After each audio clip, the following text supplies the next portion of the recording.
नमस्कार, closing call में आपका स्वागत है। आपके साथ मैं हूं अभिषेक और मेरे साथ है मेरे सहयोगी डिम्पी खालरा। बाजार में आज तूफानी तेजी है और तूफानी तेजी की वजह यह है कि ग्लोबल संकेत बेहतर हुए हैं। खास तौर से अमेरिका में दो अच्छे आर्थिक आंकड़े आए हैं। एक तो महंगाई वहां पर कम हुई है, रिटेल महंगाई दर आ गई है 2.9% पर, और रिटेल बिक्री की बात करें तो वो पहुंच गई है, अब उसमें बढ़त हुई है 1% ही। यानी कि जो मंदी की आशंकाएं थी वो कहीं ना कहीं पीछे जरूर छूट रही हैं और सेंटिमेंट की वजह से भारतीय बाजार भी गुलजार है और दुनिया भर के बाजारों में भी आज हम तेजी देख रहे हैं। आप देखिए, निफ्टी 24,500 के ऊपर जाकर कारोबार कर रहा है और आज पार्टिसिपेशन निफ्टी बैंक से बराबर का है। निफ्टी बैंक है करीब 800 अंक ऊपर, 50,500 के ऊपर कारोबार कर रहा है। 50,000 का एक क्रूशियल सपोर्ट निफ्टी बैंक पर ब्रेक हुआ था, लेकिन आज ना सिर्फ उसको कैचअप किया बल्कि उसके ऊपर जाकर कारोबार कर रहा है। 1.5% के आसपास की मजबूती यहां पर देखने को हमें मिल रही है। एडवांस डिक्लाइन का रेशियो ये भी हम देख रहे हैं कि पूरी तरह से तेजी के पक्ष में ही है। एनएसई पर 1766 शेयर हैं इस वक्त हरे निशान में और उसके मुकाबले 735 शेयर लाल निशान के साथ कर रहे हैं कारोबार। आज आईटी शेयरों का दम बाजार में दिख रहा है। वैसे भी अगर आप देखेंगे, नैस्डैक से संकेत मिल गए थे। नैस्डैक लोअर लेवल से 8.5% रिकवर हो गया है और अगर आप निफ्टी आईटी की बात करें 5-5.5% के आसपास की तेजी हो चुकी है। पिछले 5 सत्र में लगातार 5 दिनों से निफ्टी का आईटी इंडेक्स चल रहा है और तमाम शेयर जिसमें कि टेक महिंद्रा लीड किया है, 10% के आसपास की तेजी लोअर लेवल से वहां पर आई है। इसके अलावा HCL tech, Wipro, Infosys, TCS, ये सारे के सारे शेयर करीब 6 से 7% के आसपास की तेजी लोअर लेवल से दिखा चुके हैं। क्या ये तेजी सस्टेन करेगी? क्या इसको राइड करना है? क्या बाजार में अब पुराने जो एक कड़वे अनुभव थे उसको भूल के आगे बढ़ने का समय आ गया है? क्योंकि 24,500 के एक क्रूशियल लेवल को हमने रीगेन किया है। अगले 1 घंटे में एक्सपर्ट्स के साथ जुड़ के आपके मन में जो उठ रहे हैं तमाम सवाल, उनके जवाब देंगे और आपके लिए भरपूर हम ट्रेडिंग कॉल्स भी लेकर आएंगे। लेकिन पहले ये देख लेते हैं कि अगले 1 घंटे में हम खास करने क्या वाले हैं। थोड़ी देर में 2:35 पर हम लेकर आएंगे क्लोजिंग की ट्रेड्स, जहां पर अपने एक्सपर्ट से जानेंगे उनके पसंद के ट्रेड वाले शेयर। 2:40 पर ऑप्शन का एक सौदा लेकर आएंगे ऑप्शंस के चैंपियन के तौर पर, और मार्केट एट 3 होगा 3 बजे। 3:05 पर हम डेली रूम का हाल लेंगे। खबर गर्म है हमारा खास सेगमेंट होगा और 3:15 पर बीटीएसटी या फिर एसटीबीटी के ट्रेड होंगे और इवेंट्स टू वॉच होगा 3:20 पर। तो ये तमाम चीजें आपके लिए होंगी। एक्शन पैक्ड पूरा का पूरा शो होगा। लेकिन पहले एक बार नब्ज टटोल लेते हैं कि वायदा के आंकड़े क्या कह रहे हैं वायदा बाजार के, जरा ये समझते हैं। डिम्पी हमारे साथ जुड़ गए हैं। डिम्पी, बेहतरीन सत्र, ग्लोबल संकेत पूरी तरह से प्ले कर रहे हैं बाजार में। आज समीर अरोड़ा भी हमारे साथ जुड़े थे, उनका भी कहना था कि आप ग्लोबल संकेतों को नजरअंदाज करके आगे नहीं बढ़ सकते। आज हम देख रहे हैं कि पूरा का पूरा फ्लेवर चेंज है। अगला 1 घंटा या फिर कहें कि अगले आने वाले दिन आपको अब कैसे लग रहे हैं? वो हमारी बातें धीरे धीरे करके याद हो रही है, तो मैं एक एक पॉइंट्स को डॉट से कनेक्ट करता चलता हूँ। हमने जिस दिन पहली बार नेस्डैक के अंदर गिरावट दर्ज हो रही थी उस दिन आपको चार्ट दिखाया था, और जिस दिन रिकवरी हो रही है उस दिन भी आपको चार्ट दिखाया। इन बिटवीन हमने आपको ना चार्ट दिखाया ना कोई बात की। तो ग्लोबल मार्केट्स में जो भी हुआ वो बेहतर हो रहा है। ग्लोबल मार्केट्स में जो पुल बैक आया उस पर आप ट्रस्ट कर सकते हैं। ये हमने आपको सुबह भी नोटिस करवा दिया था। एक बात हमने सुबह आपको और नोटिस कराई थी कि आज का डाटा काफ़ी स्ट्रॉन्ग होगा। आईटी, मेटल्स और कुछ एक और शेयर्स काफ़ी आज पार्टिसिपेट करेंगे। आज वो 5 शेयर भी आपको ठीक दिख रहे होंगे, जिसमें Reliance Industries, HDFC, TCS, Infosys, L and T वगैरह शेयर्स भी शामिल हैं। आपने एक और चीज़ भी नोटिस की होगी, आज इंडिया विक्स भी 6% टूटा हुआ है। तो ये सारी चीज़ें कहीं ना कहीं आके मार्केट को एक दे रही थी। आपको ध्यान है परसों जब मार्केट की क्लोजिंग हुई थी 24,200 के नीचे, तो हमने कहा था हमारे अनुमान से ये 70 पॉइंट ज़्यादा टूट गया। हमारा अनुमान था कि 24,200 के नीचे जाना ही नहीं चाहिए था मार्केट को, लेकिन अगर गया भी तो 50-60 पॉइंट चला गया नीचे। फिर हुआ क्या कि बृहस्पतिवार की छुट्टी थी, तो बुधवार को जो काम हुआ उसमें निफ्टी और बैंक निफ्टी में एक्चुअली में कोई ट्रेड नहीं हुआ, बहुत रेंज में कारोबार रहा, तो उस दिन भी कुछ नहीं हुआ। तो आज का दिन स्ट्रेटजिकली फंस गया मार्केट के अंदर। भाई बृहस्पतिवार की आप छुट्टी लेके बैठे हो, 2 दिन की छुट्टी, आप फ्राइडे है, आपको कवरिंग का एक भरपूर मौका मिल गया। हुआ क्या कि आपके ग्लोबल मार्केट्स ठीक हो गए, आप कवरिंग वाली कंडीशन पे ऑलरेडी बैठे हुए थे, बस मार्केट को एक मौका चाहिए था, वो आज मौका मार्केट को मिल गया। इसलिए आप एडवांस डिक्लाइन ठीक देख रहे हो, इसलिए आप सेक्टोरल चर्निंग देख रहे हो, आप लीडरशिप देख रहे हो, आप विक्स को टूटता हुआ देख रहे हो, कॉन्फिडेंस को वापस लौटता हुआ देख रहे हो, और एक ही दिन के अंदर 24,200, 24,400 का रिपेयरिंग देख रहे हो। ये एक ही दिन के अंदर रिपेयर हो गया। जबकि इसको फॉल करने में करीब 10 दिन लग गए थे मार्केट को। तो इसलिए बाज़ार एक फ्यूरियस बुल रन के अंदर है। हमने कई बार आपको मार्केट के अंदर इस 10-12 दिन में भी मना किया था कि शॉर्ट नहीं करना, बल्कि इस मार्केट के अंदर अपॉर्चुनिटी ढूंढो कि कहाँ कहाँ पे पोजीशंस ली जा सकती हैं। अगर आपको एक पॉइंट और भी याद हो तो हमने ये कहा था कि 49,500 का एक स्टॉप लॉस डाल लो और छोटी सी पोजीशन ले लो। थोड़ा बहुत एक्सपेरिमेंट आपको बैंक निफ्टी में करना बनता है। आज बैंक निफ्टी परसेंटेज में भी निफ्टी के बराबर है, जबकि निफ्टी को तो आईटी की हेल्प मिल रही है और आईटी और बैंक्स एक साथ टिपिकली रेयर चलते हैं, लेकिन उसके बावजूद भी आज बैंक निफ्टी आपको मजबूती के साथ ट्रेड करता हुआ दिख रहा है। कुल मिला के सारी बात का लबोलबाब ये है कि फ़िलहाल के लिए आज की क्लोजिंग हमको ऐसी मिल जाती है तो मैं ग्लोबल फैक्टर्स को 1 मिनट के लिए उसकी वेटेज कम कर देता हूँ। ना केवल वेटेज कम कर देता हूँ, अगर मैं आज क्लोज कर देता हूँ 450 के ऊपर, तो मेरे लिए अब 450 पॉइंट का क्वेश्चन है। इसके अंदर खुदा ना खास्ता कोई नेगेटिव खबर आ भी गई ना, तो 450 पॉइंट उस खबर को एब्जॉर्ब करने के लिए बहुत होंगे। तो इसलिए आज की क्लोजिंग आपके ग्लोबल सेट ऑफ को पूरी तरह से इग्नोर करवाने वाली बना देगी। फिर आप धीरे धीरे करके अपने छोटी मोटी चर्निंग का बेनिफिट उठाइएगा। शॉर्ट करने वालों को हमने एक बार पहले भी बताया था कि 30-40% आप प्रॉफिट बुक कर लेना, और जिस दिन 450 का लेवल ऊपर आएगा उस दिन आप अपने प्रॉफिट्स को भी बुक कर लेना, यानी कि जो भी आपके प्रॉफिट्स बड़ा शॉर्ट से भी चल रही हो तो भी। कहने का मेरा मतलब, अभी आप एक अच्छे सेफ जोन में आ गए हो। जो एक डर, एक घबराहट थी, वो घबराहट से आप थोड़ा सेफ जोन में हो। और ये लगातार हमारे एक्सपर्ट्स भी इस पर आपको राय देते रहे हैं। सुबह हमने अंशुल जैन से जब ये पता किया कि क्या कोई हम ऑप्शन ले लें क्या, तो उन्होंने ऑप्शन लेने के लिए तो मना कर दिया, बट उन्होंने ये कहा क्या फ्यूचर ले लो, और आज ही आज में हो सकता है आपको 400, 450 और 475 तक के लेवल देखने को मिल जाए, और वो दिख गए हमको स्क्रीन पर।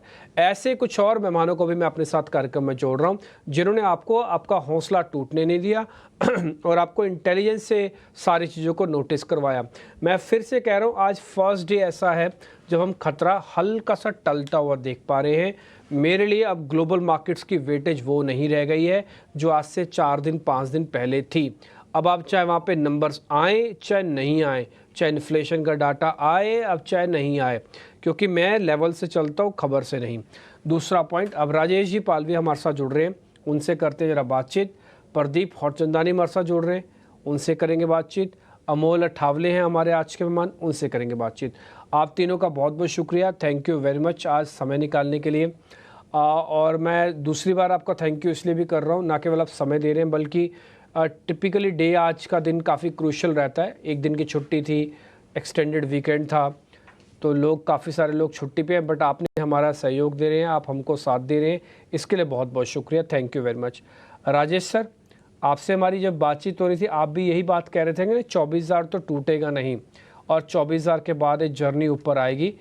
फर्स्ट कन्फर्मेशन 24,200 का होगा, सेकंड कन्फर्मेशन 24,450, 500 का होगा। सर 450 भी आ गया, 500 भी आ गया, अब ये खतरा टल गया कि हम 24,000 को ब्रेक करने जा रहे थे। Good afternoon Dimpi ji, good afternoon everyone. So yes, खतरा टल चुका है, और जिस तरीके से मार्केट ने आज एक रिकवरी दिखाई है 24,200, अब तो 24,000 नहीं, अब 24,200 आपके लिए स्टॉप लॉस हो गया है। ये लेवल जब तक अब नहीं कटेगा लोअर साइड पे, हमें लगता है ये मोमेंटम एक्सटेंड होगा। और जिस तरीके से हम 24,450 के ऊपर सस्टेन कर रहे हैं, तो ट्रेड तो लॉन्ग साइड के ही रखना है, और निफ्टी में व्यू बुलिश ही है। यहाँ से नेक्स्ट पड़ाव हमें लगता है निफ्टी का जो बन सकता है वो 24,650 की तरफ है, और वो लेवल क्रॉस होते तो फिर हम ऑल टाइम हाई ट्रेजेक्ट्री के लिए वापस तैयार होते हुए दिखेंगे। तो अभी हम ऑल टाइम हाई ट्रेजेक्ट्री की बात अभी नहीं करेंगे, क्योंकि आज पहला दिन है, एक अच्छी रिकवरी बनी है, ग्लोबल संकेत भी अच्छे हैं।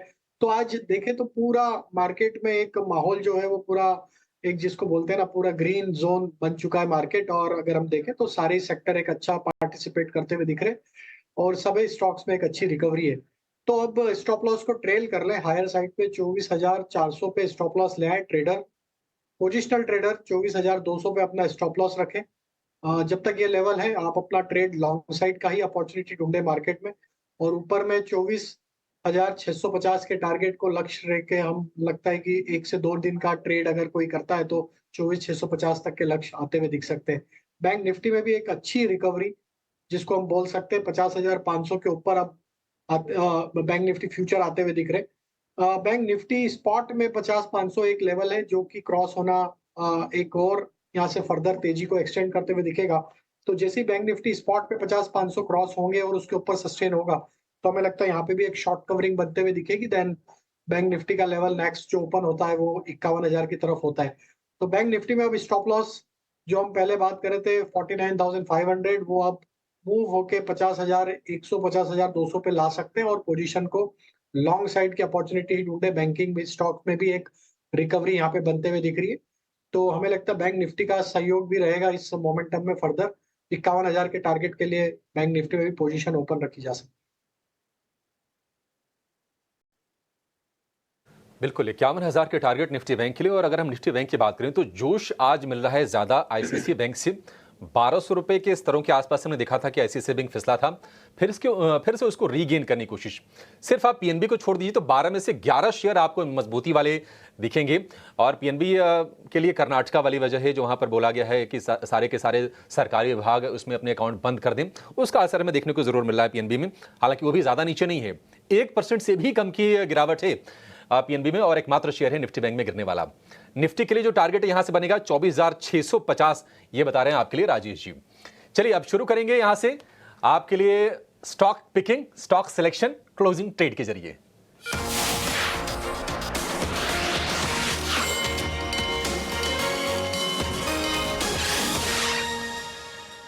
क्लोजिंग ट्रेड की शुरुआत अमोल जी आपसे करेंगे। नमस्कार, बताइए आपके शेयर कौन से हैं? Good afternoon. पहला पिक है मेरा इंडिगो। एक पोजिशनल पॉइंट ऑफ व्यू से मैंने उसको पिक किया है। प्रॉमिसिंग लेवल पे 4270 के आसपास अभी ट्रेड हो रहा है। पोजिशनली टारगेट्स निकल के आ रहे हैं 4400 और 4480 के, और स्टॉप लॉस उसका रहेगा 4170 का। काफी रेंज बाउंड टेक्सचर है। दो चार वीक से स्टॉक एक ही रेंज में चल रहा है। अभी स्टॉक अगर हम देखते हैं तो एक लोअर बाउंड्रीज के उसके लोअर बाउंड्रीज के आसपास ट्रेड हो रहा है, और जिस तरीके से मार्केट में रिवर्सल हुआ है मुझे लगता है ये सपोर्ट लेवल से एक फ्रेश टेक्निकल बाउंस बैक ये स्टॉक में आ सकता है। दूसरा आईटी में से ही मैं पिक करना चाहूंगा क्योंकि आईटी में काफी मोमेंटम है इंडेक्स में। कोफोर्ज मुझे अच्छा लगता है, 6050 के आसपास मैंने पिक किया था। पोजिशनली टारगेट निकल के आ रहे हैं 6350 6400, और स्टॉप लॉस उसका रहेगा 5900 का। वीकली पे भी करेक्शन पूरा हो चुका है। डेली पे एक डबल बॉटम फॉर्मेशन है, बुलिश कैंडल फॉर्म हुआ है और अभी 20 डे सिंपल मूविंग एवरेज को क्रॉस कर रहा है। सो ओवरऑल टेक्सचर काफी प्रॉमिसिंग लग रहा है। अगर यही सेटअप कंटिन्यू रहा तो आने वाले दिनों में कोफोर्ज में एक अच्छा टेक्निकल रैली देखने को मिल सकता है।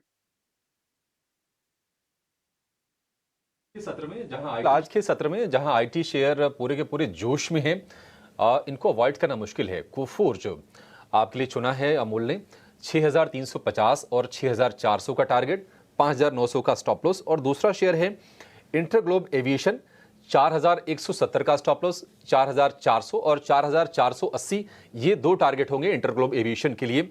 एक रेंज का हम कह सकते हैं कि ब्रेकआउट देने के लिए शेयर तैयार है। 4,269 का भाव है और आज 1.5% के आसपास की तेजी हम देख रहे हैं इंटरग्लोब एविएशन के शेयर में। प्रदीप जी नमस्कार, आपने क्या चुना है सर? बाजार की इस तेजी में आपको मौके कहां पर दिख रहे हैं? नमस्कार, गुड आफ्टरनून एवरीवन। दो बाय रिकमेंडेशन रहेंगी और पीसीबीएल यानी कि फिलिप्स कार्बन ब्लैक जो है वो पहला पिक रहेगा। स्टॉक एक अच्छी अपमूव के बाद पिछले 6-7 दिन से कंसोलिडेशन में था और अब ये फ्लैग पैटर्न कंसोलिडेशन का ब्रेकआउट ये आज के सेशन में कंफर्म कर रहा है। 403 404 के करंट रेट पे इसको रेकमेंड करेंगे। 391 का स्टॉप लॉस रहेगा, 430 के टारगेट रहेंगे। बिरला सॉफ्ट यानी कि बी सॉफ्ट जिसका एनएससी कोड है वो दूसरा पिक रहेगा। स्टॉक में ऊपरी लेवल से करीबन 35% का करेक्शन देखने के बाद ये डेली चार्ट्स पे पॉजिटिव डाइवर्जेंस बना के आज के सेशन में आर्ली चार्ट्स पे ब्रेकआउट कंफर्म कर रहा है। ट्रेंड रिवर्सल सल तो नहीं कहेंगे पर पुल बैक रैली जरूर से एक्सटेंड हो सकती है, तो उस पुल बैक रैली के लिए प्ले करेंगे 602 के करंट रेट पे। 576 का स्टॉप लॉस रहेगा, 640 के टारगेट रहेंगे।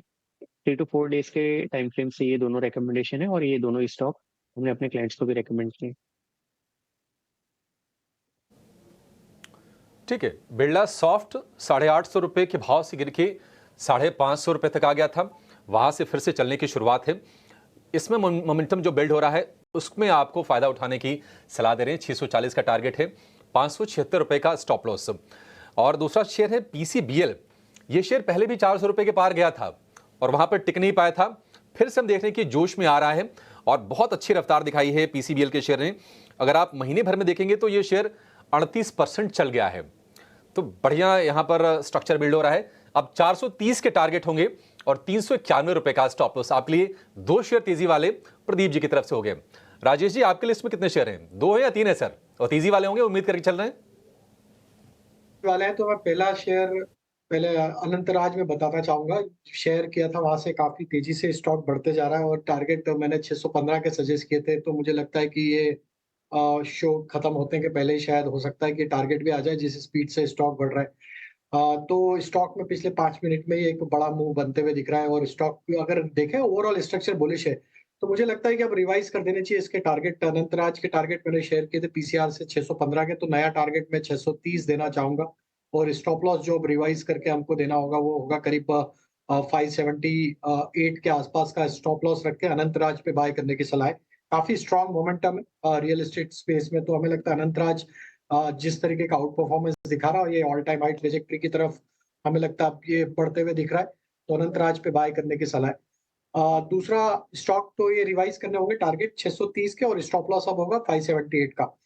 दूसरा स्टॉक जो बाय करना है वो आईसीआईसीआई बैंक। बैंकिंग स्पेस में हमें लगता है आईसीआईसीआई बैंक का मोमेंटम काफी स्ट्रॉन्ग आते हुए दिख रहा है और जिस तरीके से आईसीआईसीआई बैंक अब अपने 50 डे मूविंग एवरेज और 20 डे मूविंग एवरेज को निगोशिएट करते हुए दिख रहा है, हमें लगता है यहाँ पे ये मोमेंटम एक्सटेंड होते हुए दिख सकता है।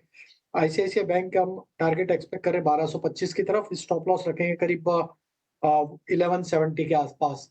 तीसरा स्टॉक जो पसंद आ रहा है वो फार्मा स्पेस से और उसमें हमें लगता है बायोकॉन को यहाँ पे फोकस में रखना चाहिए। ये स्टॉक भी एक क्लियर अप ट्रेंड में है और जिस तरीके से यहाँ पे स्ट्रक्चर बने हुए और फार्मा स्पेस में एक मोमेंटम है। स्टॉक में एक करेक्शन हमने जरूर देखा पिछले 2 हफ्तों में, लेकिन स्टॉक ने अपने जो प्रीवियस ब्रेकआउट लेवल थे उसको होल्ड आउट किया और एक मल्टीपल सपोर्ट जोन से स्टॉक वापस से पुल बैक दिखा रहा है। 355 तक के अपसाइड के टारगेट के लिए बायोकॉन बाय किया जा सकता है 332 के स्टॉप लॉस से।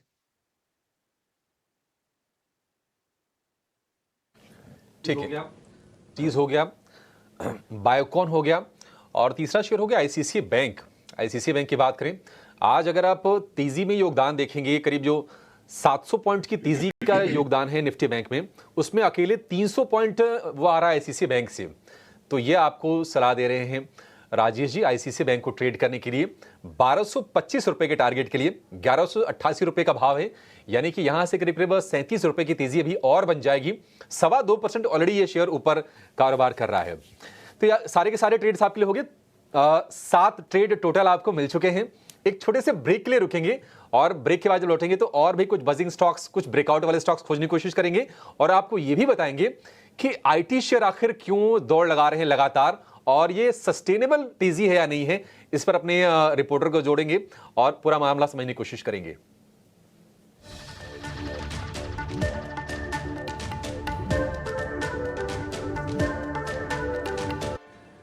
आज 24,500 जिसकी हेल्प से पहुंचा है वो आईटी है और जिसकी हेल्प से ही बाजार थोड़ा नीचे भी चला गया था वो भी आईटी ही था।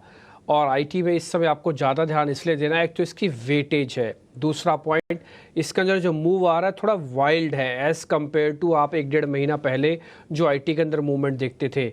एक और चीज़ जो मेरे को लग रहा है आईटी के अंदर कि फ्रंटलाइन और मिड कैप आईटी दोनों एक्टिव है। इससे पहले क्या होता था, सिर्फ मिड कैप आईटी एक्टिव रहता था, फ्रंटलाइन शेयर एक रेंज में पड़े रहते थे। बट टीसीएस इन्फोसिस ने प्रूव किया अपने नंबर से कि वो अभी भी रेस में है। उनको ना एआई से डर है, ना ही अभी ग्लोबल मार्केट की वैश्विक मंदी से कहीं कोई डर है। वरुण दुबे ने और भी रिसर्च की हुई है इस पे। आइए जरा समझ लेते हैं आईटी शेयरों के पीछे की चमक के वजह क्या क्या है। वरुण जी बताएं आप। तो देखिए डिम्पी, काफ़ी सारी वजह है जिसकी वजह से आप देख सकें पिछले कुछ दिनों में आईटी स्टॉक सबसे ज़्यादा चमक रहे हैं। आपने पिछले कुछ दिनों में देखा कि मार्केट थोड़े वॉलेटाइल है, लेकिन लगातार 5 दिनों से अगर आप देखेंगे तो आईटी स्टॉक्स एक तरफा तेज़ी दिखा रहे हैं। क्या मिड कैप्स और अब तो लार्ज कैप्स ने भी पार्टिसिपेट करना शुरू कर दिया है। आप देखिए पिछले 5 दिनों में करीब 5-5.5% के आसपास की तेज़ी जो है वो आईटी इंडेक्स में देखने मिली है। आज भी काफ़ी सारे आईटी स्टॉक जो है वो आउट परफॉर्म कर रहे हैं। तो ऐसा क्या हुआ कि पहले मार्केट या फिर आईटी सेक्टर की हालत ख़राब थी और अब सुधर गया? तो देखिए कुछ लोग कहेंगे कि ये जो तेज़ी है आईटी स्टॉक्स में वो इंपोर्टेड तेज़ी है। नो डाउट इंपोर्टेड तेज़ी है, लेकिन क्योंकि इसका इम्पैक्ट जो है भारतीय बाजारों में सबसे ज़्यादा पड़ता है। आप देखिए इसके पहले यूएस में जो आंकड़े आ रहे थे वो काफ़ी हद तक कमज़ोर थे। इसके लिए माना जा रहा था कि शायद आपको एक मंदी की सिचुएशन जो है यानी कि रिसेशन जो है वो यूएस में देखने मिलेगा। और जाहिर सी बात है अगर यूएस में रिसेशन आता है तो इसका बड़ा इम्पैक्ट जो है आईटी काउंटर्स पे पड़ता है, क्योंकि आईटी कंपनियों की ज़्यादा रेवेन्यू जो है वो यूएस के मार्केट से आती है। लेकिन आप देखिए पिछले कुछ समय से हो क्या रहा है, यूएस के मार्केट्स में जो आंकड़े आ रहे हैं वो अनुमान से काफ़ी बेहतर आ रहे हैं। आप देखिए जो आर्थिक आंकड़े आए हैं उन्होंने अब मंदी का डर जो था वो दूर कर दिया है। खासकर आपने रिटेल बिक्री के आंकड़े देखे जो आए हैं एक दो दिन पहले, वहाँ किस तरह की बढ़ोतरी देखने मिली। वीकली जॉबलेस क्लेम जो है इकोनॉमिस्ट अनुमान लगा रहे थे 2,35,000 के आसपास होगा, 2,27,000 के आसपास वो आया, यानी कि वो भी जो है वो अनुमान से काफ़ी कम यहाँ पे गिरता हुआ नजर आया। तो कहीं ना कहीं ओवरऑल अगर आप देखेंगे तो वहाँ पे जो आर्थिक आंकड़े अब निकल के आ रहे हैं वो आपका जो डर था पहले कि रिसेशन आ जाएगा उसको दूर कर रहा है। और इसके लिए आपने देखा कि यूएस के मार्केट्स में खासकर नैस्डैक में आप देखिए पिछले कुछ समय में निचले 100 से 8-8.5% के आसपास की गेंद जो है वो नैस्डैक में देखने मिले। और कहीं ना कहीं इसका रिफ्लेक्शन जो है आपको हमारे इंडियन आईटी काउंटर्स में भी देखने मिल रहा है, जहां पिछले 5 दिनों से लगातार तेज़ी देखने मिल रही है। शुरुआत की थी मिड कैप काउंटर्स ने, लेकिन अब लार्ज कैप काउंटर्स भी साथ ही साथ चल पड़े हैं। टेक महीनों को देखिए 5 दिनों में 10%, एचसीएल टेक करीब 8-8.5%, इन्फोसिस, टीसीएस, विप्रो ये दिग्गज है जिनमें आपको इस तरह की रैली देखने मिली है।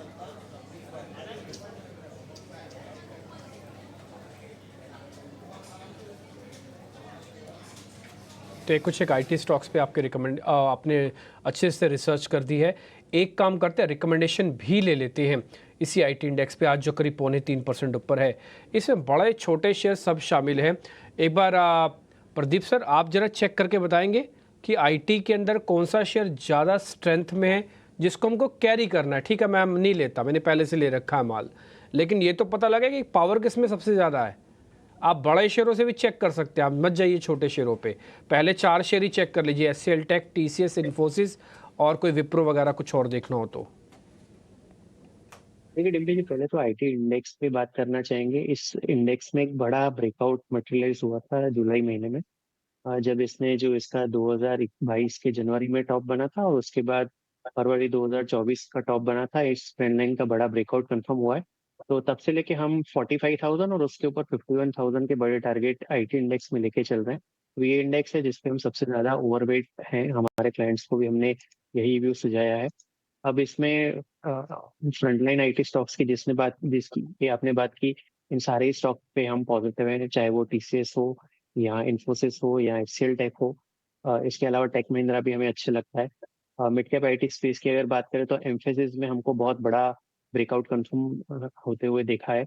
एम्फेसिस में अगर आप देखेंगे तो 2021 और उसके बाद सब्सिक्वेंट टॉप्स को कनेक्ट करते हैं तो उसका बड़ा ब्रेकआउट इसने लास्ट मंथ कंफर्म किया है। तो ये भी एक मिड कैप आईटी स्पेस का स्टॉक है जो हमको अच्छा लगता है। तो लार्जली फ्रंटलाइन आईटी स्पेस पे हम ओवरवेट रहेंगे और एम्फेसिस है जो मिड कैप आईटी स्पेस में हमको अच्छा लगता है। ठीक है, आईटी को लेकर ये व्यू।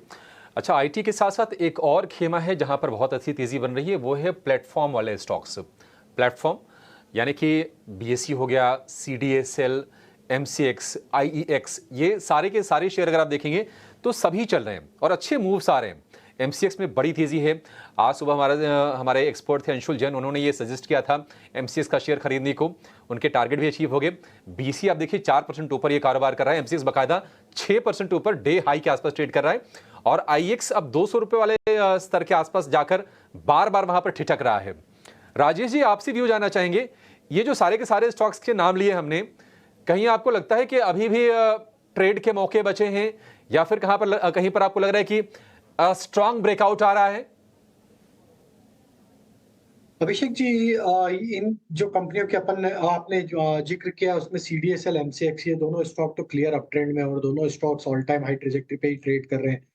यहाँ पे अगर हम सीडीएसएल का स्ट्रक्चर देखें तो पिछले 5-6 वीक का कंसोलिडेशन रेंज का ब्रेकआउट यहाँ पे फ्रेश ब्रेकआउट हुआ है। तो यहाँ पे हमें लगता है ये मोमेंटम अब पोजिशनली तो 2900-3000 की तरफ भी बढ़ते हुए दिख सकता है। तो सीडीएसएल पे जिनके पास ट्रेड है लॉन्ग साइड का बने रह सकते हैं। माइनर डिप मिलता है अगर तो ऐड करें। स्टॉप लॉस रखेंगे यहाँ पे 2660 के आसपास। एमसीएक्स में भी फ्रेश ब्रेकआउट देखने को मिला है और ये ब्रेकआउट हमें लगता है जो बने हैं इसके टारगेट जो आना चाहिए करीब 4800 से लेके 4900 की तरफ स्टॉक बढ़ते हुए दिख सकता है। तो एमसीएक्स में भी हमारा व्यू बुलिश ही है। ये ट्रेड हमने हमारे क्लाइंट्स के साथ भी आज मॉर्निंग में ऑलरेडी शेयर किया है और हमें लगता है कि यहाँ पे भी लॉन्ग साइड का ट्रेड लिया जा सकता है अभी भी। और यहाँ पे स्टॉप लॉस जो रखना होगा वो करीब होगा 4560 के आसपास। तीसरा स्टॉक जो जिक्र किया आपने आईएक्स, यहाँ पे हमें लगता है कि स्टॉक में अप ट्रेंड तो यहाँ पे बना हुआ है। Series of high top higher bottom formation weekly chart पे बने हुए हैं। स्टॉक कंफर्टेबली अपने सारे इंपॉर्टेंट मूविंग एवरेज के ऊपर सस्टेन कर रहा है। एक माइनर डिप जो लिया था स्टॉक में वो भी 20 डे मूविंग एवरेज के आसपास अरेस्ट होते हुए दिखा और वहां से पुल बैक वापस बना है। तो ट्रेंड इसके अभी भी इंटेक्ट है। यहाँ पे इमीडिएट हर्डल जो बनी है वो 196 198 की रेंज में है, जो कि हार्डली यहाँ से 1-1.5-2% के आसपास है। तो हमें लगता है जैसे 198 का लेवल क्रॉस होगा स्टॉक में तो यहाँ पे नेक्स्ट लक्ष्य फिर 215 की तरफ भी आते हुए दिखेंगे। तो आईएक्स में भी पोजीशन बने रहे। जब तक ये स्टॉक 188 के ऊपर बना हुआ है हमें लगता है ट्रेड अभी भी लॉन्ग साइड का ही रखना चाहिए। ठीक है, तो ये तीनों शेयरों पर आपके लिए रहा है, आईएक्स और सीडीएसएल और एमसीएक्स, ये 3 शेयर आपके लिए। एमसीएक्स में तो क्या तूफानी रफ्तार हमने देखी है। जून के आसपास ये शेयर 3200 रुपये का था और अब ये 4400 रुपये के आसपास ट्रेड कर रहा है। मतलब कि ज़बरदस्त रफ्तार में है एमसीएक्स का शेयर। लेकिन आपको एक ऑप्शन का ट्रेड बता देते हैं, लेकर आएंगे ऑप्शंस के चैंपियन को।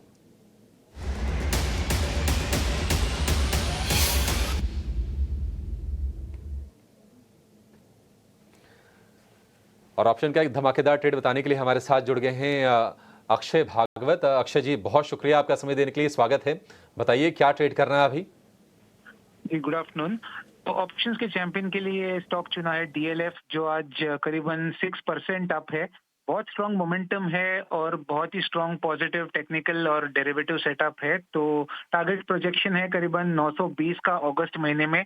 उसके चलते आपको 29 अगस्त की आउट ऑफ द मनी 900 की कॉल बाय करनी है, जो करीबन 8.5 रुपए के आसपास प्रीमियम पे ट्रेड हो रही है। इस पे आप टारगेट 1 बनाइए 13 का, टारगेट 2 बनाइए 18 और ये ट्रेड में आपका स्टॉप लॉस बनेगा 3 का। अप्रोक्सीमेट जो लॉट साइज है 825 का डीएलएफ, इसके चलते ये स्ट्रैटेजी में आपका प्रॉफिट पोटेंशियल बनेगा 8,500 रुपए और रिस्क रहेगा आपका 4,500 रुपए का। ठीक है, डीएलएफ 6% के आसपास की जबरदस्त तेजी है शेयर में। आपको 29 अगस्त वाली 900 की स्ट्राइक में आपको कॉल खरीदने की सलाह दी जा रही है, जो कि मिलेगी 8.5 रुपए पर। लक्ष्य 13 रुपए और दूसरा लक्ष्य 18 रुपए। स्टॉप लॉस आपको लगा के चलना 3 रुपए का और अधिकतम मुनाफा 8,500, अधिकतम नुकसान 4,500, ऑलमोस्ट करीब करीब आधा का। एक बढ़िया आपके लिए स्ट्रेटजी डीएलएफ के स्टॉक में आज बहुत ही शानदार तेजी बन रही है और वायदा के सबसे ज्यादा चढ़ने वाले शेयरों में शामिल भी है। अक्षय जी, बहुत शुक्रिया आपका समय देने के लिए और इस पर राय हमसे शेयर करने के लिए। हमारे फंडामेंटल एक्सपर्ट विनोद मोदी भी हमारे साथ जुड़ गए हैं। विनोद जी, बहुत शुक्रिया आपका समय देने के लिए सर, स्वागत है। अच्छा, आपसे ना अरविंदो फार्मा पर राय जानना चाहेंगे सर। इनकी सब्सिडरी को यूगिया फार्मा को वार्निंग लेटर मिला है यूएसएफडीए से, यूनिट 3 को। कितनी बड़ी चिंता आप इसको देख रहे हैं इसको लेकर? हालांकि इंट्राडे में शेयर रिकवर भी कर रहा है। ये देखिए, सबसे पहले धन्यवाद आशीष जी। ये देखिए, ये जो ऑब्जर्वेशन लेटर्स आते हैं, वार्निंग लेटर्स आते हैं, these are part and parcel of any business. So हम ये जो सब्सिडरी के लिए जो आया हुआ यूनिट के लिए, तो मुझे नहीं लगता है कि ये बहुत बड़ा नेगेटिव फैक्टर होगा। बट यस, जिस हिसाब से ये आईपीओ का प्लान कर रहे हैं, ये यूनिट का गोइंग अहेड, आई बिलीव वो एक बहुत बड़ा वैल्यू अनलॉकिंग का पोटेंशियल है कंपनी के लिए। और एट द सेम टाइम इसके जितने भी, चाहे यूएस बिजनेस हो या domestically, they are doing anyway good. So business wise, as far as valuation wise, मुझे लगता है ये स्टॉक को भी रडार में रखनी चाहिए, क्योंकि ये जो यूरेगिया का जो वैल्यू अनलॉकिंग का पोटेंशियल है, मुझे लगता है वो ठीक ठाक नजर आता हुआ दिख रहा है ओवरऑल।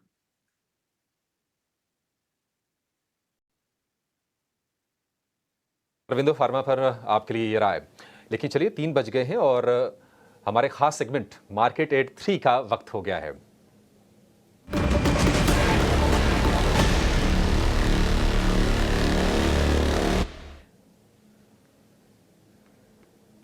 और मार्केट एट 3 लेकर हमारे सहयोगी गौरव जवलकर हमारे साथ जुड़ गए हैं। गौरव, बताइए, आज बाजार में वैसे चौतरफा तेजी है, सारे सिलेंडर फायर हो रहे हैं। स्टॉक्स में कहां पर मोमेंटम है और खबरें क्या आई हैं? जी हाँ, तो आज अगर हम स्टॉक के मोमेंटम की बात करें तो सबसे पहले शुरुआत करते हैं ग्लेनमार्क फार्मा के साथ, क्योंकि यहाँ पे हमने देखा कि एक अच्छे नतीजों की वजह से एक अच्छा मोमेंटम जो है इस स्टॉक में देखने को मिला था। अगर हम नतीजों की बात करें तो रेवेन्यू जो है वो 7% से बढ़ा है। अगर हम नेट प्रॉफिट की बात करें तो कहीं पे 9 गुना ये जो नेट प्रॉफिट है वो ईयर ऑन ईयर बेसिस पे बढ़ते हुए हमें देखने को मिला था। एबिटा मार्जिन में भी हमें एक्सपांशन देखने को मिला है और इसी के चलते हुए एक तेज़ी जो है इस स्टॉक में देखने को मिली थी। अगली बात करते हैं ओला इलेक्ट्रिक की, जो कि अभी फिलहाल में ही लिस्ट हुआ था। अगर हम नंबर्स की बात करें तो एक अच्छे नंबर्स जो है इस कंपनी की तरफ से हमें देखने को मिले थे। अगर हम रेवेन्यू की बात करें तो कहीं पे 33% से जो रेवेन्यू है वो बढ़ा है ईयर ऑन ईयर बेसिस पे। लॉसेज जो है वो थोड़े ज़्यादा बढ़ गए। लॉसेज कंपनी के 347 करोड़ का है, बट इसके साथ कंपनी की तरफ से जो अपडेट था वो काफ़ी दमदार रहा है। रेवेन्यू की बात करें तो हाईएस्ट एवर क्वार्टरली रेवेन्यू जो था वो इस क्वार्टर में हमें देखने को मिला था। हाईएस्ट एवर डिलीवरीज भी कंपनी ने की है। अगर व्हीकल की बात करें, इसी के साथ साथ 3 व्हीकल्स भी लॉन्च किए थे। और इसके साथ अगर हम बात करें ब्रोकरेजेस की भी, तो HSBC ने फिलहाल में ही बाय रेटिंग के साथ इनिशिएट किया और टारगेट प्राइस है 140 रुपीज़ का। अगर हम शेयर में बात करें तो आज भी ये शेयर जो है वो अपर सर्किट में लॉक होता हुआ हमें देखने को मिला है। अगली बात करते हैं JNK लिमिटेड की, क्योंकि यहाँ पे कंपनी को एक बड़ा ऑर्डर जो है वो मिला है HPCL की तरफ से और इस ऑर्डर का वैल्यू जो है वो 50 to 150 करोड़ का होने वाला है और इसी के चलते इस शेयर में भी एक तेज़ी देखने को मिली थी। अगली बात करते हैं सुप्रजीत इंजीनियरिंग की, क्योंकि इस शेयर की बात अगर हम करें तो नंबर्स तो काफ़ी अच्छे आए ही है। इसी के साथ साथ कंपनी जो है वो 15 लाख शेयर्स जो है वो बायबैक करने वाली है और इसका बायबैक का प्राइस जो है वो 750 रुपीज़ का होने वाला है। अगर हम शेयर की बात करें तो कहीं पे 600 रुपये के लेवल पे फिलहाल में भी शेयर ट्रेड कर रहे हैं, तो अभी भी एक काफ़ी अच्छा अपसाइड जो है वो बायबैक में कंपनी दे रही है और इसी के चलते हमने देखा कि आज इस शेयर में भी तेज़ी देखने को मिली थी। और आखिर में बात करते हैं औरोबिंदो फार्मा की। जैसे हमें पता है कि उसका जो यूबिया यूनिट जो है इसके ऊपर US FDA का वार्निंग लेटर आया था और इसी के चलते हुए एक गिरावट हमने देखी थी सुबह ही, बट उसके बाद थोड़ी रिकवरी भी देखने को मिली है। अभी भी अगर हम शेयर की बात करें तो 2% से नीचे है, तो आगे जाके भी इन सब शेयर्स पे नज़र रखना काफ़ी इंपॉर्टेंट रहेगा, क्योंकि खबरों के दम पे और नंबर्स के दम पे एक अच्छा ट्रैक्शन आज के दिन में हमें इन सब शेयर्स में देखने को मिला है।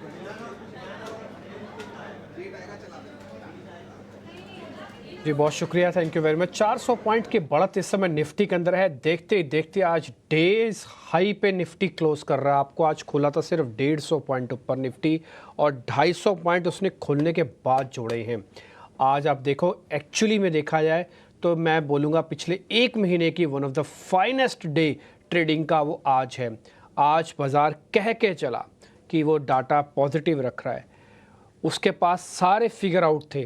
150 पॉइंट ऊपर मैं समझ सकता हूँ कि जिनके पास थोड़ी कैलकुलेशंस कम थी, आज लिमिटेड फंड्स थे, उनसे शायद नहीं खरीदा गया होगा, लेकिन जिनके पास हैं उन्होंने क्या किया कि 15 दिन की जो थकावट है मार्केट ने एक ही दिन में उतार दी। तो आज का दिन मार्केट्स के लिए बहुत बहुत शानदार है और मैं बोलूँगा आपको सारे ग्लोबल फैक्टर्स जो छोटे मोटे दिमाग में आपके चल रहे थे, एक साथ ही सारे मार्केट ने साफ़ कर दिए। ये प्रॉब्लम भी है, होता क्या है कि जब स्पीड इस तरह की तेज़ी आती है तो थोड़ा लेफ़्ट आउट फीलिंग हो जाता है उन लोगों के लिए जिनके सौदे पड़े हुए ने मार्केट के अंदर। अब आज ये सोचो 400 पॉइंट ऊपर कोई आदमी अगर निफ्टी देख रहा है और गलती से उससे मिस हो गया था कि चलो भाई ठीक है मैं सीधा सोमवार को ही लूँगा, मैं तो शुक्रवार को मार्केट के अंदर नहीं हूँ, या वो बुधवार को सौदा काट के चला गया कि मेरे को 4 दिन की छुट्टी पे जाना है, तो मैं क्या करूँगा, मैं तो आके देखता हूँ सोमवार को वापस सौदा काट जाता हूँ या मेजॉरिटी हिस्सा काट जाता हूँ। सोचो दुख का लेवल कितना होगा कि आपने तेज़ी को संभाल के रखा, 15 दिन सब कुछ मैनेज किया, लेकिन जिस समय एक्चुअली फ्रूट खाने का समय था उस समय आप सौदे को काटने पर मजबूर हो गए। कई बार हो जाता है ऐसा, क्या करें। अब 800 पॉइंट की बढ़त के साथ है विक्स अब 6.5% नीचे आ चुका है। तो मेरे को आज विक्स जो 15.5 के नीचे 15 के नीचे पहुंच गया ना, ये ज़्यादा बेहतर तरीके से मेरे को समझ में आ रहा है, ज़्यादा अच्छे से दिख भी रहा है। एक दो काम करते हैं, एक टाटा केमिकल्स का शेयर मैंने अभी थोड़ी देर पहले निकाल के रखा हुआ था, मैं पता कर लेता हूँ। राजेश सर, ये शेयर चलता नहीं है ना, इसकी प्रॉब्लम है, लेकिन आज जिस तरह से क्लोज कर रहा है ना, देख के ऐसा लग रहा है कि ये सेकेंड डे भी चलेगा, यानी कि मंडे भी चल सकता है, कॉन्टिन्यूटी इफेक्ट, और ये थोड़ा ग्लोबल सेटअप के हिसाब से भी फिट बैठने वाला कैंडिडेट है। एक बार जरा टाटा केमिकल्स का BTST या कुछ बताओगे, इसमें करके जाना है। तो टिम्पी जी, मुझे लगता है कि यहाँ पे 1055 का लेवल क्रॉस होना इंपॉर्टेंट है। जब तक वो क्रॉस नहीं होगा थोड़ा सा अभी डाइसी है स्टॉक, क्योंकि हमने देखा केमिकल सेक्टर में पिछले 2-3 ट्रेडिंग सेशन में एक गिरावट देखने को मिली थी, जहाँ पे हमने देखा था कि आरती इंडस्ट्री में जो कट था उसके चलते सभी केमिकल स्टॉक्स में एक गिरावट बनी थी। टाटा केमिकल में जरूर रिकवरी बन रही है 1055 का लेवल हम जरूर मॉनिटर करेंगे। अगर वो क्रॉस करता है तो इसमें डेटा फिर शॉर्ट कवरिंग का बनेगा, देन फिर एक पुल बैक 1080 तक भी आते हुए दिख सकता है। बट जब तक 1055 क्रॉस नहीं होता है, थोड़ा हमें लगता है कि वेट करना चाहिए अभी।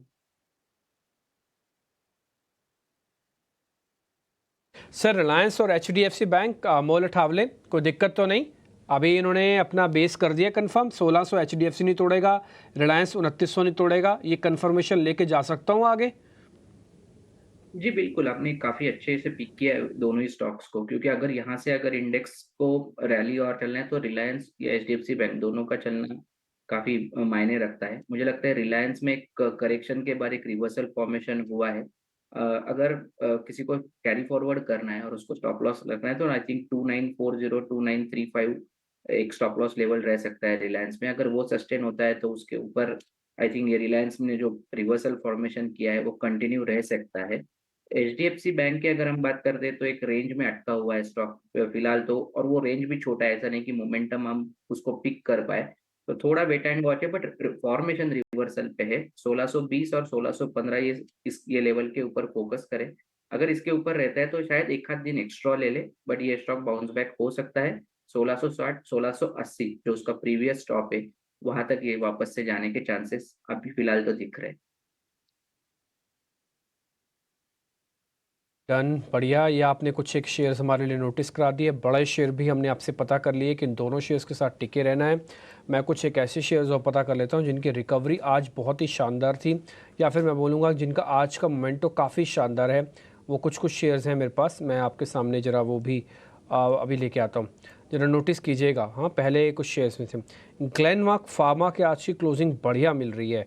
एक बार ज़रा ग्लेनमार्क फार्मा स्क्रीन पे दिखाई, तो ग्लेनमार्क फार्मा 5% ऊपर होना चाहिए। Pradeep sir, Glenmark pharma BTST करें? ग्लेनमार्क फार्मा इस साल 83% ऊपर है और लास्ट ईयर भी ये काफी अच्छा बढ़ा था। ओवरऑल ट्रेंड काफी स्ट्रांग है और ऐसे स्टॉक को जब तक हम 34 DMA के सपोर्ट नहीं टूटते तब तक हर डिप पे बाय करने की एडवाइस देते हैं। क्लोज जैसे आपने बताया काफी अच्छे वॉल्यूम के साथ स्ट्रॉन्ग क्लोज आ रहा है। On the lower side immediate support hourly charts पे करीबन 1520 का है। इसी स्टॉप लॉस के साथ इसको होल्ड किया जा सकता है, बाय किया जा सकता है। छोटा सा ब्रेक ले लेते हैं, जब ब्रेक के बाद लौटेंगे तो ओला के अंदर आज बकायदा अपर सर्किट लगा है। ये 76 रुपये का सेकेंडरी और प्राइमरी मार्केट में एक जैसा रेट आ गया था, क्योंकि प्रीमियम मिला नहीं, लिस्टिंग गेन तो उस दिन हुआ नहीं, लेकिन लिस्टिंग के बाद का जो गेन है वो एबनॉर्मल हुआ है। अभी क्या करना चाहिए, हमने सुबह एक बार पता भी किया था, एक्सपर्ट थे हमारे अंशुल जैन, वो कह रहे थे कि भाई 30-40% माल बेचना चाहो तो बेच दो। आज उस पर अपर सर्किट लगा। छोटे से ब्रेक के बाद ओला इलेक्ट्रिक के पूरी रिसर्च आपके सामने रखेंगे और कुछ BTST STBT के सौदे भी होंगे। बस तुरंत लौट रहे हैं छोटे से ब्रेक के बाद।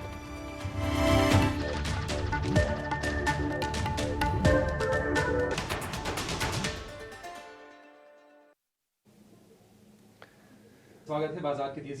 बाजार की तेजी और बढ़ गई है, 24,500 के ऊपर है निफ्टी, 425 अंकों की तेजी है। और निफ्टी बैंक की बात करें तो उसके डबल 800 अंकों की तेजी, और प्रतिशत के लिहाज से बराबरी का मुकाबला आज चल रहा है। निफ्टी के सिर्फ 3 शेयर आज लाल निशान में हैं, जिसमें कि कोई भी शेयर 1% से ज्यादा नहीं टूटा है। सबसे कमजोर है डिवीज लैब, आधे % की गिरावट है। इसके नीचे SBI लाइफ और डॉक्टर रेड्डीज आपको दिखेंगे। 47 शेयर मजबूती वाले हैं। और मजबूती में आज IT के अलावा जो एक और सेगमेंट चल रहा है वो है ऑटो का। आप M&M को देखिए, M&M का शेयर करीब 3.5% ऊपर देखेगा। इस वक्त डे हाई पे है टाटा मोटर्स का शेयर, 1000 रुपए के आसपास आया प्रॉफिट बुकिंग दिखाकर। ऊपरी सरों से करीब 10% के आसपास की हमने नरमी देखी, 1000 के आसपास सपोर्ट लिया, फिर वहां से शेयर चल रहा है। 1100 रुपए के आसपास का भाव हो गया है टाटा मोटर्स का। आप देखिए 3.25% की तेजी, डे हाई पर यह शेयर कारोबार कर रहा है। लेकिन महिंद्रा ने थार रॉक्स लॉन्च की है, 5 डोर थार है ये, 13 लाख रुपए से प्राइस शुरू हो रही है। और इसको लेकर निवेशकों में महिंद्रा का काफी उत्साह है और शेयर में हम तेजी देख रहे हैं। लेकिन राजेश जी, आप जरा बताइए कि अगर हम दोनों शेयरों की तुलना करें, अगर कोई एक ट्रेड लेना हो यहां से थोड़ा सा पोजिशन रख के, तो टाटा मोटर आपको सही लग रहा है या फिर M&M पर दांव लगाना चाहिए? मुझे दोनों ही शेयर ठीक लग रहे हैं और दोनों ही शेयर में एक अच्छा मोमेंटम बना है। और M&M की बात करें तो ये स्टॉक में भी अब जिस तरीके से मोमेंटम बना है, कंसोलिडेशन रेंज का ब्रेकआउट हुआ है और 2900 2950 तक की अपसाइड हमें लगता है इसमें आते हुए दिखेगी। और टाटा मोटर की जो रिकवरी बनी है वो उसने बियरिश गैप जो बना था टाटा मोटर का वो अब फिल कर दिया है। हमें लगता है टाटा मोटर में भी एक अच्छी स्ट्रेंथ आई है। आज पूरा ऑटोमोबाइल सेक्टर ही एक अच्छे मोमेंटम में है। तो हमें लगता है कि जिस तरीके से वापस से ऑटोमोबाइल स्टॉक्स में बाइंग इंटरेस्ट बना है, कंसोलिडेशन रेंज के ब्रेकआउट हुए, यहाँ ये ट्रैक्शन रहेगा। तो टाटा मोटर में भी हमें लगता है कि अब ये स्टॉक जब तक 1080 के ऊपर बना हुआ है, यहाँ पे पॉसिबिलिटी कि स्टॉक का नेक्स्ट टारगेट 1130, 1140 की तरफ आते हुए दिख सकता है। ठीक है, 1130 1140 तक के लक्ष्य आप टाटा मोटर्स में देख सकते हैं। एक शेयर अमोल जी आपसे जानना चाहेंगे, वो है आदित्य बिरला कैपिटल का। हमने देखा था कि 250 रुपए के आसपास तक शेयर गया था, वहां से फिर ये नीचे आया, 200 रुपए के आसपास के सपोर्ट से फिर से चल रहा है, 216 रुपए का भाव है और डे हाई के आसपास से 6% के आसपास की सॉलिड मजबूती आज हम देख रहे हैं। क्या इसमें फिर से 250 रुपए के लेवल दिखेंगे? अगर हाँ तो कब तक, और ट्रेड ले या नहीं ले इस लेवल पर? लगता है कि पोजिशनल पॉइंट ऑफ व्यू से अगर हम देखते हैं तो ये काफी प्रॉमिसिंग लेवल पे अवेलेबल है। द रीजन बिहाइंड दैट, एक वीकली करेक्शन अगर हम देखते हैं तो पूरा किया है और वीकली रिवर्सल भी हुआ है stock. Near to 100 day simple moving average के आसपास double bottom formation daily charts पे हुआ है। तो मुझे लगता है कि ये पोजिशनल पॉइंट ऑफ व्यू से ये लेवल काफी प्रॉमिसिंग है। अगर कोई लेके होल्ड करना चाहता है तो आई थिंक ये लेवल अच्छे लग रहे हैं। आज रिवर्सल फॉर्मेशन भी है, डिसेंट वॉल्यूम एक्टिविटी है। बट अगर हम शॉर्ट टर्म में देखते हैं तो शायद इमीडिएट जो रेजिस्टेंस रहेगा स्टॉक के लिए वो 225 रहेगा, या फिर हम बोल सकते हैं 50 डे सिंपल मूविंग एवरेज उधर ही है। वहां पे एक थोड़ा सा दिक्कत भरा जोन है। अदरवाइज ये थोड़ा रेंज बाउंड जा सकता है। बट कोई अगर पोजिशनल पॉइंट ऑफ व्यू से स्टॉक को देख रहे हैं तो ये काफी प्रॉमिसिंग लेवल पे। ये पोजिशनल व्यू अगर आप बनाते हैं तो आपको काफ़ी इसमें अच्छे रिटर्न्स मिल सकते हैं एबी कैपिटल के शेयर में। लेकिन ओला की हम बात कर रहे थे ब्रेक से पहले। ओला इलेक्ट्रिक 76 रुपये का आईपीओ भाव था। उस भाव से अगर आप देखेंगे तो शेयर लिस्टिंग के बाद से करीब करीब 70% चल गया है। लिस्टिंग सुस्त हुई थी लेकिन उसके बाद क्या कमाल की रफ्तार दिखाई है। तो ओला इलेक्ट्रिक को लेकर, जिसका कि इलेक्ट्रिक टू व्हीलर मार्केट में जून के जो आंकड़े आए करीब करीब 50% का शेयर है। ब्रोकरेजेस क्या कह रहे हैं, यहां से भविष्य कैसा लग रहा है, तेजी के ट्रिगर्स क्या बन रहे हैं, ये सारी जानकारी लेकर हमारे सहयोगी शरद दुबे हमारे साथ जुड़ गए हैं। शरद बताइए, ओला इलेक्ट्रिक टॉप गियर में ब्रोकरेजेस का व्यू क्या है और ट्रिगर्स क्या है इसके लिए? जी बिल्कुल, जो शुरुआत हुई है ओला इलेक्ट्रिक की, आप कह सकते हैं एकदम फिफ्थ गियर पे जो है स्टार्ट हुई है शेयर की प्राइसिंग, और ऑफ कोर्स बहुत सारे पॉजिटिव न्यूज़ फ्लोज आ रहे हैं। सबसे पहले अभिषेक मैं बात करूंगा आपके जो है ब्रोकिंग हाउसेस का क्या व्यू पॉइंट रहा है ना। उसको HSBC के जो है खरीदारी की राय आई है, उसके साथ उन्होंने अपनी कवरेज की शुरुआत की है। अब इस पे जो लक्ष्य है 140 रुपीज़ पर शेयर का रखा है, यानी कि आप कह सकते हैं बुधवार के बंद के भाव से 26% ऊपर का। ऑफ कोर्स आज दिन के ट्रेड में हमने देखा कि स्टॉक जो है लगभग 20% का सर्किट छू चुका है। रेगुलेटरी सपोर्ट के साथ चलते आगे जाते हुए ओला में निवेश की लायक बन सकती है, ये HSBC की राय है। वही खर्च घटने की भी उम्मीद है, जो ओवरऑल ऑपरेशनल एक्सपेंसेस है वो कम हो सकती हैं, और बैटरी वेंचर का जो रिस्क रिवॉर्ड जो है अभी भी करंट लेवल्स पे सही है। वित्त साल 2028 के लेकर बात करें तो मैन्युफैक्चरिंग खर्च में जो है तेज़ी गिरावट भी देखने मिल सकती है। जिस तरह स्केल ऑफ ऑपरेशन बढ़ता है वैसे कॉस्ट कम होती है, ये कहना है HSBC का। ओला को लेकर HSBC के हालांकि कुछ चिंताएं भी हैं। अगर हमने अच्छे पॉइंट्स बताए तो चिंताएं भी बताते हैं। भारत के बाज़ार में इलेक्ट्रिक व्हीकल का जो पैठ अभी भी धीमी है, ये ऑफ कोर्स जो है आगे जाते हुए इम्प्रूव कर सकती है, एनालिस्ट का मानना है। कंपटीशन ज़्यादा है और रेगुलेटरी सपोर्ट को लेकर एक अनिश्चितता है, एक अनसर्टेनिटी है, जिस पे जो है फोकस रहेगा। और पहली तिमाही के जो घाटा है वो हालांकि बढ़ गया है, ऑलमोस्ट 374 करोड़ का लॉस रखा गया है। लेकिन कुछ पॉजिटिव ट्रिगर्स भी हैं। ऑफ कोर्स उन्होंने Q1 नंबर्स बताए, लॉन्चेस किए 15 अगस्त में, एंड ओवरऑल ब्रोकरेजेस का भी जो बुलिश नज़रिया है। तो 76 रुपीज़ में IPO के भाव से शेयर में भी 75% से ज़्यादा का ज़ोरदार उछाल देखने मिल रहा है। पहले तिमाही की आय देखें तो 32% बढ़ा ईयर ऑन ईयर बेसिस पे, तो इनकी टॉप लाइन ग्रोथ तो अच्छी हुई है। और जून तिमाही में जो EV टू व्हीलर की बिक्री हुई है उसमें ओला का 49% हिस्सा है। मार्केट शेयर भी इनका जो है दमदार है। और इसके अलावा जो है 3 अहम लॉन्चेज आए हैं, और यहाँ पे देखें तो रोडस्टर के ज़रिए जो है इलेक्ट्रिक मोटर साइकिल के उतारे हैं इन्होंने अपने बहुत सारे वेरिएंट्स। देखा जाए तो रोडस्टर सीरीज़ की तहत कंपनी में 3 बाइक लॉन्च किए गए हैं 15 अगस्त को, और इनके जो बाइक की कीमत है वो रेंज करते हैं 75,000 से लेकर 2.5 लाख रुपए तक। तो बहुत सारे पॉजिटिव न्यूज़ फ्लो ज़रूर आ रहे हैं, लेकिन याद रखिए ओला ऑलमोस्ट डबल हो चुका है अपने IPO प्राइस से, तो ये भी जो है एक इम्पॉर्टेंट बात है समझने को। ₹73 का भाव, 133-34 रुपए पर आज ये शेयर पहुंच गया। HSBC का जो टारगेट है 140 का ही है, बहुत दूर वो नहीं है।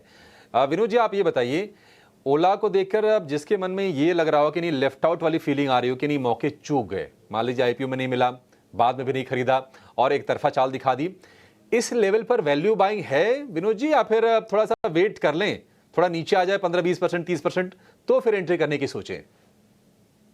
जी हाँ, अभिषेक जी, आई मीन जिस हिसाब से पोस्ट लिस्टिंग रैली हुई है सर 75% की, right, 59,000 crore market cap, you know, at a sales of almost, you know, 5,000 something, तो मुझे I mean market cap to sales हिसाब से भी देखूँ तो बहुत अग्रेसिव वैल्यूएशन लगता है। मुझे लगता है ये 4-5-6 महीने की अभी स्टोरी नहीं है।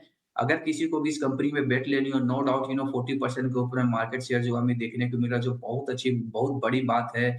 मुझे लगता है 4-5 साल के हिसाब से अगर पॉइंट ऑफ व्यू से अगर मैं देखूँ तो ये एक अच्छी पिक हो सकती है, क्योंकि इसमें 2-3 चीज़ें नहीं आती। जैसे मैंने बोला, अगर ये थोड़ा बहुत मार्केट शेयर लूज़ भी करता है, क्योंकि कहीं न कहीं आगे चल के मुझे लगता है ये प्राइस हाइक लेगा, जिसका असर थोड़ा मार्केट कैप में, इस मार्केट शेयर में आ सकता है, तो वो भी पॉजिटिव वे में लिया जाएगा। दूसरा, मुझे बोला गोइंग अहेड जैसे-जैसे ये आगे जाएगा, चाहे इनका बैटरी वेंचर का काम हो या दूसरे कॉस्ट स्लाइसर का इनिशिएटिव लिए हुए हैं, तो मुझे लगता है मार्जिन वाइज़ यहाँ से इम्प्रूवमेंट दिखेगी ही दिखेगी। सो एट द सेम टाइम मुझे लगता है बाय बाय FY 27 मुझे लगता है ये एबिटा लेवल पे अच्छी खासी पॉजिटिव एबिटा लेवल एब्सोल्यूट रूप में दिखाने लगा, जो market I mean definitely value करना चालू करेगा। मुझे लगता है कहीं न कहीं लॉन्ग टर्म में इसकी मार्केट कैप बहुत अच्छी, लगभग 1 लाख करोड़ के ऊपर में पोटेंशियली जा सकती है। तो यस, नियर टर्म में stock definitely valuation wise might not, you know, see, you know, बहुत हेल्दी रन आपको नहीं दे सकता, but long term point of view से मुझे लगता है एक अच्छी पिक हो सकती है, फंडामेंटल पॉइंट ऑफ व्यू से।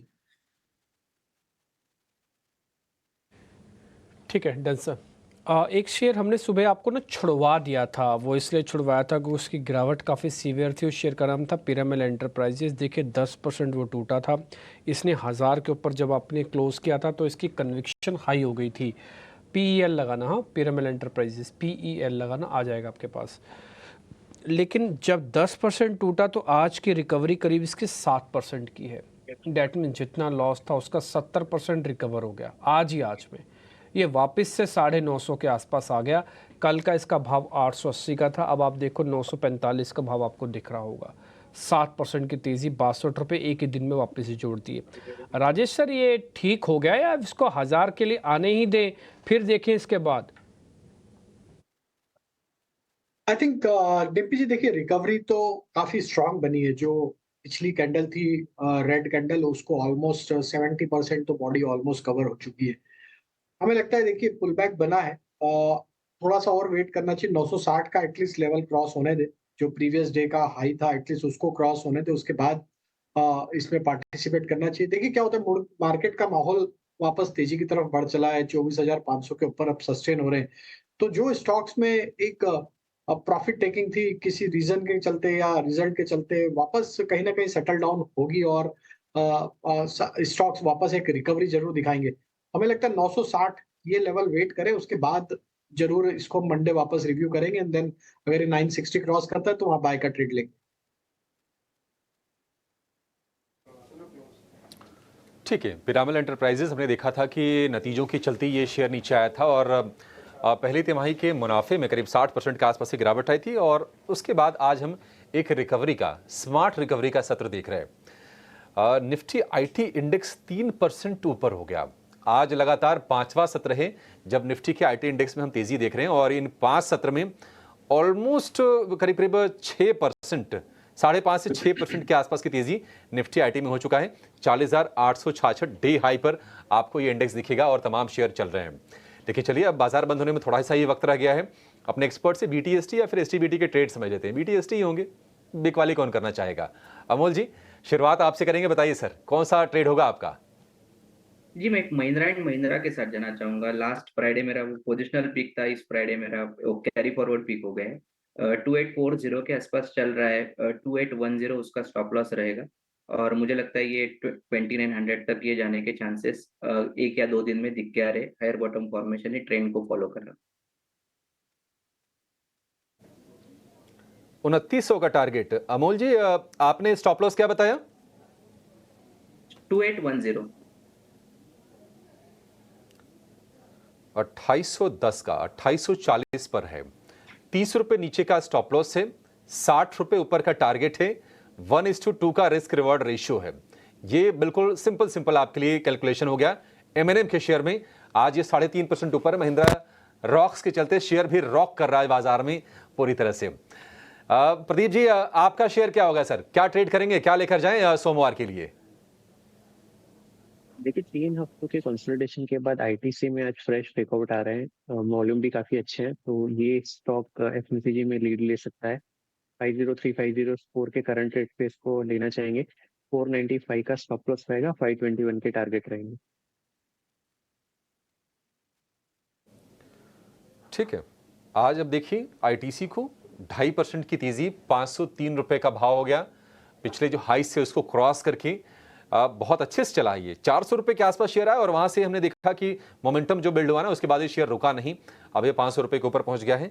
495 का स्टॉप लॉस, 521 रुपए का टारगेट आपके लिए आईटीसी में बन जाएंगे। कंजम्पशन वाले शेयर ठीक है, बढ़िया। आईटीसी तो एक बढ़िया विकल्प हमेशा ही रहता है। राजेश जी, आप बताइए सर, आपका शेयर क्या होगा? पहला स्टॉक बजाज ऑटोमोबाइल स्पेस पे व्यू बुलिश है और जिस तरीके का यहाँ फॉर्मेशन बना, हमें लगता है वापस ये ऑल टाइम हाई ट्रेजेक्टरी की तरफ बढ़ते हुए दिखेगा। 5 डिजिट में आने को तैयार है स्टॉक। बजाज ऑटो के टारगेट एक्सपेक्ट कर रहे हैं 10,040 और 10,100 की तरफ ये स्टॉक बढ़ते हुए दिख सकता है। स्टॉप लॉस होगा करीब 9810 के आसपास। दूसरा स्टॉक बाय करना है वो है वेलकॉर्प। स्टॉक में एक फ्रेश ब्रेकआउट 4-5 वीक के कंसोलिडेशन रेंज का ब्रेकआउट होते हुए दिख रहा है। Stock all time high trajectory पे आते हुए दिख रहा है। हमें लगता है वेलकॉर्प के नेक्स्ट टारगेट जो बन सकते हैं 740 की तरफ बढ़ते हुए दिख सकते हैं। स्टॉप लॉस होना चाहिए करीब 696 के आसपास।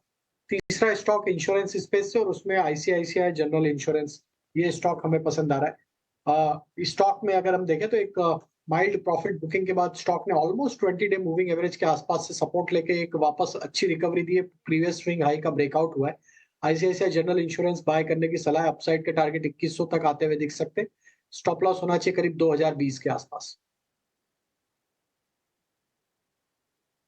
ठीक है, 2020 का स्टॉप लॉस ये आपके लिए शेयर हो गया। बजाज ऑटो हो गया 10,040, 10,100 का टारगेट, ये 2 टारगेट इसके लिए हो गए। टोटल 3 शेयर आपके लिए हो गए राजेश जी की तरफ से। एक क्विक व्यू आपसे अमोल चाहेंगे पीवी फिनटेक के शेयर पर। डे हाई पर शेयर है और हम देख रहे हैं कि जो भी न्यू एज टेक्नोलॉजी वाले जो स्टॉक्स हैं, कंज्यूमर टेक या फिनटेक, दोनों चल रहे हैं। पीवी फिनटेक 3 दिनों के स्ट्रॉन्ग मूव, कहां तक जाएगा शेयर सर ये? आई थिंक मुझे लगता है कि मोमेंटम आज तो पकड़ लिया है स्टॉक ने, अब देखना पड़ेगा ये कितना कंटिन्यू रहता है। आई थिंक मुझे लगता है एक दिन वेट एंड वॉच करना चाहिए, उसके बाद ही कुछ व्यू लेना चाहिए। फिलहाल तो मेरा व्यू उसके ऊपर न्यूट्रल है। ठीक है, न्यूट्रल व्यू है। थोड़ा समय और रह गया है, अब हम ट्रेड नहीं लेंगे लेकिन थोड़ा सा मोमेंटम जरूर चेक करेंगे। पीवीआर आइनॉक्स का भाव हो गया राजेश जी 1500, जिसके पास है होल्ड करें, 4.5% की तेजी है। करना चाहिए, कैरी करना चाहिए। एक मल्टीपल सप्लाई जोन को निगोशिएट करते हुए दिख रहा है। हमें लगता है ये स्टॉक में अगला 1 से 1.5% इसके लिए काफी इंपॉर्टेंट है। मतलब 1520-25 का रेंज क्रॉस होगा तो यहाँ पे एक बड़ा ब्रेकआउट बनते हुए दिखेगा, जो कि स्टॉक को 1600 की तरफ भी लेके जा सकता है। तो बने रहे, स्टॉप लॉस रखे करीब 1485 के आसपास। ठीक है, 1485 का स्टॉप लॉस पीवीआर आइनॉक्स के लिए। 1500 रुपए पर डॉट ये ट्रेड कर रहा है, 1520 पैसे, करीब 4.5% के आसपास की तेजी है। चलिए, बाजार बंद होने में 1 मिनट के आसपास समय रह गया और आज का सत्र ऐसा है कि इसके लिए लोग वेट कर रहे थे कि अच्छा ऐसा सत्र बाजार में आए। काफी निराशा थी 5 तारीख को जिस तरह से बाजार टूटे थे, उसके बाद वो विश्वास लौटने में ना समय लगा। बाजार चल तो रहे थे, मतलब चल के हम आ गए थे 24,100 पर, फिर थोड़ा ऊपर जाते थे, फिर नीचे आते थे, लेकिन आज कन्विक्शन वाली बाजार में तेजी आई है और ये पूरा हम कह सकते हैं कि इसका क्रेडिट जाता है ग्लोबल मार्केट को, खासतौर से अमेरिका को, जहां पर महंगाई के आंकड़े आए, कम आए, रिटेल सेल्स की बिक्री के आंकड़े आए, वीकलेस जॉबलेस क्लेम्स के आंकड़े आए, वीकली जॉबलेस क्लेम्स, और ये सारे आंकड़े बहुत अच्छे आए। सेंसेक्स में 1300 अंकों की तेजी, 1.5% से ज्यादा मजबूती हम देख रहे हैं। निफ्टी डे हाई पर क्लोज करने जा रहा है 24,550 के आसपास, 400 अंकों की शानदार तेजी है और आज आईटी शेयरों ने दिन बना दिया। अगर आप निफ्टी के टॉप 10 शेयर देखेंगे उसमें 5 या 6 आपको आईटी शेयर दिखेंगे और ऑटो में एमएनएम और टाटा मोटर से बहुत ही बढ़िया पार्टिसिपेशन आया। नया प्लेयर ओला इलेक्ट्रिक, वो तो खैर 20% के सर्किट पर चला ही गया, लेकिन आईटी इंडेक्स लगातार 5वें दिन चला है। आज 3% के आसपास की तेजी हमने देखी है। विप्रो, टेक महिंद्रा, इसके अलावा टीसीएस, एससीएल टेक, ये तमाम शेयर आज लार्ज कैप में चले। और अगर हम मिड कैप की बात करें तो वहां पर आप देखेंगे जेंसार टेक हो गया, फर्स्ट सोर्स हो गया, बिरला सॉफ्ट, ये तमाम शेयर आज बहुत ही गजब की रफ्तार देते हुए दिखाई दिए हैं। तो बढ़िया सत्र आज का। आईटी के साथ साथ बैंकिंग का बड़ा अच्छा पार्टिसिपेशन रहा। बैंकिंग में हमने देखा कि सिर्फ पीएनबी को अगर आप छोड़ दीजिए बाकी सारे के सारे बैंक चले और आज अग्रणी जो बैंक रहे उसमें रहा है आईसीआईसीआई बैंक, जहां पर हमने करीब करीब 2.5% के आसपास की हमने तेजी देखी है। 1200 रुपए के बेहद करीब जाकर आईसीआईसीआई बैंक क्लोज करता हुआ दिख रहा है। 1190 रुपए के आसपास का भाव है। और उसके पीछे पीछे अगर आप देखेंगे तो इंडसइंड बैंक में अच्छी तेजी रही, कोटक बैंक में, एचडीएफसी बैंक में भी 1.5% की बड़ी सॉलिड तेजी रही। वेटेज के लिहाज से बड़ा क्रूशियल होता है।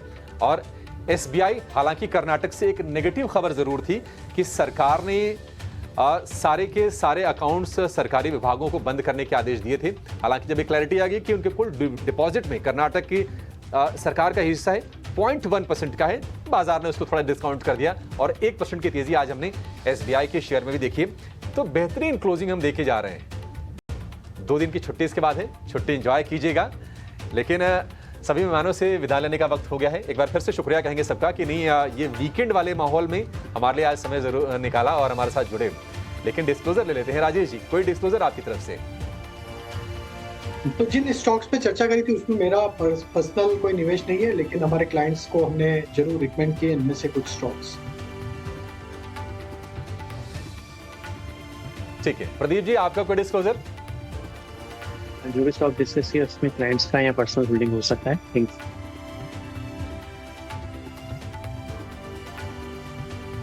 ठीक है, अमोल सर कोई डिस्क्लोजर आप भी शेयर करना चाहेंगे? जी, मैंने डिटेल डिस्क्लोजर और डिस्क्लेमर दोनों आपके चैनल के साथ पहले ही शेयर किए थे। ओके, ठीक है। विनोद जी कोई डिस्क्लोजर आपकी तरफ से? या जो भी स्टॉक्स मैंने डिस्कस किया वो क्लाइंट के पास हो सकते हैं, बट मेरे पास नहीं है। ठीक है, चलिए इसी के साथ इस शो को यहाँ पर समाप्त करेंगे। आप चारों का बहुत शुक्रिया एक बार फिर से आज समय देने के लिए और इस खास चर्चा में हमारे साथ जुड़ने के लिए। एक छोटे से ब्रेक ले रुकेंगे।